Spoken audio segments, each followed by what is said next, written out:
Are local organizations helping away from home as Americans recover from flooding disasters? We've been catching up with them today. Ian Hardwitt and photojournalist Jessica Farley heard how their on-the-ground operations outside of Louisville are going. When God calls you to do something, you've got to go. Kentucky Baptist Disaster Relief answered that call. Its 25-person team arrived in flood-ravaged Valdosta, Georgia on Saturday. Even volunteers who've done disaster relief for decades say it's some of the worst they've ever seen. I think they prepared over 2,600 meals the first night. We expect those numbers to go up probably 5,000, 6,000, 7,000 pretty quick. 5,000, 6,000, 7,000 meals per day.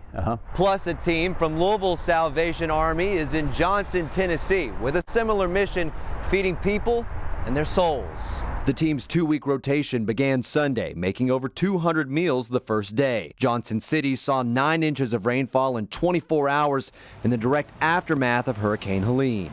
They'll also be distributing hydration kits, cleanup kits as the disaster evolves, and there are more ways to access further areas, then the group will grow. As the need grows in each state, it shows just how far Helene's devastation stretched across the southeast. The number of meals is going to grow substantially.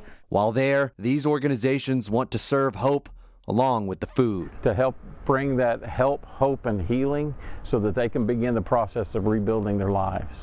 Many of them have lost everything. And a new day will come. It's going to take a long time. However long that is, both teams are prepared for some time away from home. In Louisville, Ian Hardwitt, WHAS 11, on your side. The city and state have thrown support to flooding victims as well.